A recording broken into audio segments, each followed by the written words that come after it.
Hi. So today we are taking Cornell notes with the American Revolution. So here's your Cornell notes overview. You have this paper right here. So first you're supposed to write your essential question. The way that you take Cornell notes, keywords are in red, and then write the notes in your own words. You need to answer questions based upon the notes that you take for each slide. So there's a question section right here. And towards the bottom, you have a summary. And you need to summarize the notes, answer your questions and main ideas in the summary. So let's get started. H3 is about the American Revolution. So it all started in 1754. So 65 years of dispute between France and Great Britain. It caused the French and Indian War. Both countries wanted more land, and actually they had conflict with the fort, and so they went to war. The Native Americans helped the French, and of course the colonists, the future Americans, helped the British. It was also called the 7 Years' War. So,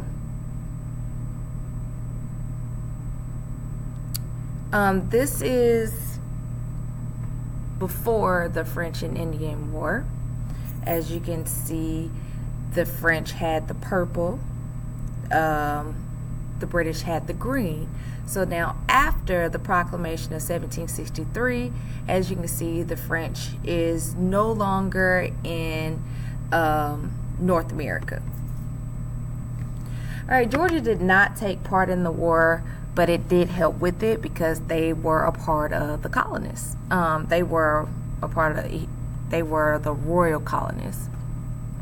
So after the war, Georgia moved their boundary to, at the Mississippi River, but then the King George II issued the Proclamation of 1763.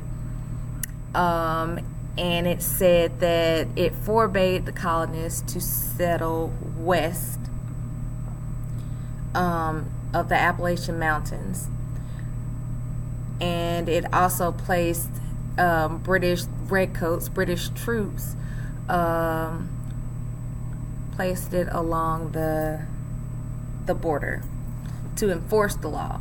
So if you lived in the Appalachian Mountains, you were basically evicted, because if it was west of the Appalachian Mountains and you've already lived there, you had to get out your house based upon this new document. So here's a map, and in red that is the royal colonies, and in pink, and as you can see, it's the proclamation line of 1763. All right, so victory does have a cost, because the wars are expensive. So because of that, England was in debt. King George wanted to raise money, and he decided to do that by taxing taxing all of the colonists. However, the colonists did not have representation in British government. So whenever we're taxed nowadays, we have a representative. That's not what the colonists had. They did not have representation. So hence no taxation without representation. All right, taxes, and more taxes. So it started with the Sugar Act, which placed a tax on sugar and molasses.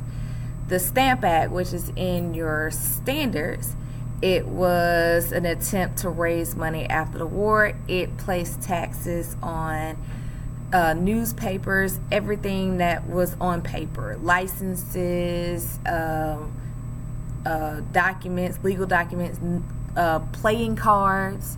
The Townshend Acts placed placed taxes on tea, paper, glass, color for paint, everything that you would get from Home Depot, placed a tax on it. Alright, so like I just said, no taxation without representation. So the colonists got tired of it. And they start saying no taxation without representation because we're not represented in the British Parliament. And so they didn't have any say with what they were being taxed for. And this became a slogan for the prequel of the American Revolution.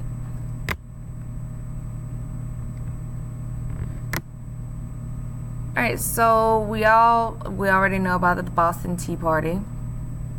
And so the Intolerable Acts came as punishment to Boston. Boston was an important port, and it closed down. It's like Wall Street closing down like today. So to punish the colonists because of the Boston Tea Party, they created the Intolerable Acts. It was 4 laws that the colonists, it was harsh. So first of all, it shut down the port. It forbade Massachusetts colonists from holding town meetings without the governor's permission. The British officers were charged with crimes. They would only be charged if they killed somebody. They had to go back to Great Britain instead of being charged in the American colonies. Also, the Quartering Act said that you had to feed and house the redcoats, the British soldiers, at your own expense. So the response to the Intolerable Acts is that we got the First Continental Congress. Georgia did not send a representative for that, but they did agree to stop all trade with Great Britain, and they wanted to set up a committee for boycotts. Boycott is protest by not buying other things. So here's a picture of the First Continental Congress. And because of that, the first battles was Lexington and Concord. The British planned a secret late night attack, but Paul Revere and the other writers, they warned the colonists, and the British lost both battles. So because of that's the first battle, which was in 1775. In 1766, the Declaration of Independence was created. It was like a breakup note to Great Britain. They gave 27 grievances or things that they were complaining about, and we're going to stop the relationship because of this, and all the taxes, the Quartering Acts, all of it was in there. And so the 13 colonists, they were free and independent states on July 4th.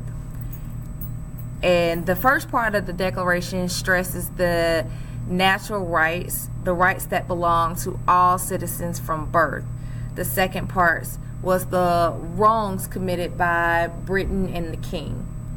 And the third part said that they announced their independence from Great Britain. And here are the Georgia signers. So you have Button Gwinnett, Lyman Hall, and George Walton. All right, war in Georgia. Now that the revolution has begun, you had the Battle of Kettle Creek, which took place near Washington. It was led by Elijah Clark.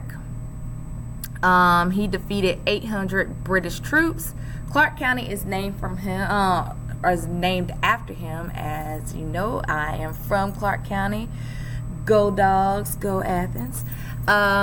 Austin Dabney was a former slave that was injured during the Battle of Kettle Creek after he saved Elijah Clark's life. With all the people that is in the standard in H3, he is the only, he doesn't have a county named after him because he was a former slave. And throughout the war, Savannah was controlled by British. Because why was Savannah controlled? Because it was near the Atlantic Ocean, and of course there were ports there. And so we have the siege of Savannah. So the siege is to gain control back. The colonists and French were unsuccessful. The British controlled the Savannah until the 1732.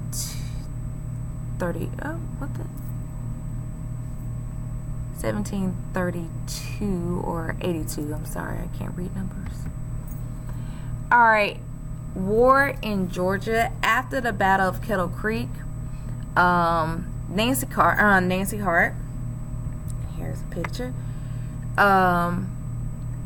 The redcoats came to her house and demanded food because there was the quartering act.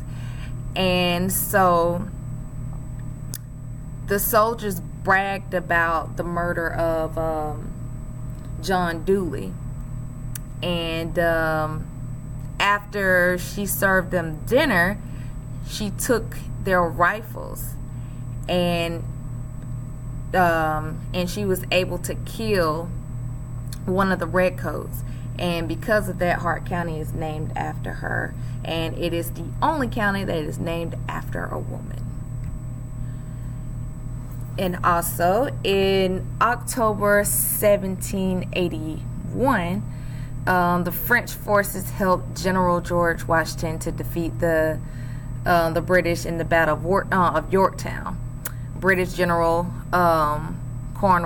Cornwallis surrendered to American forces, and that was the last stance. The war has ended. We have our independence under the Treaty of Paris of 1983. British recognized that the U.S. as an independent nation, and the Americans agreed to pay the loyalists for property that was lost in the war. Reasons for American victory: it was difficult for British to send troops and supplies to America, and the British took forces to an American city, and it moved inland because the British was on the ports because the boats were there. So if it moved inland, then they could be surrounded. That's what happened with the Battle of Yorktown. They surrounded the British. The French and the American colonists surrounded the British, and then they had to surrender. And because the Americans knew what roads were best, they knew where they needed to fight by fighting inland. And we also got assistance from Spain and France. So that is the end of H3. So right now you can write your questions, and your question should be based on the notes that you just took. Then you can do your summary. All right.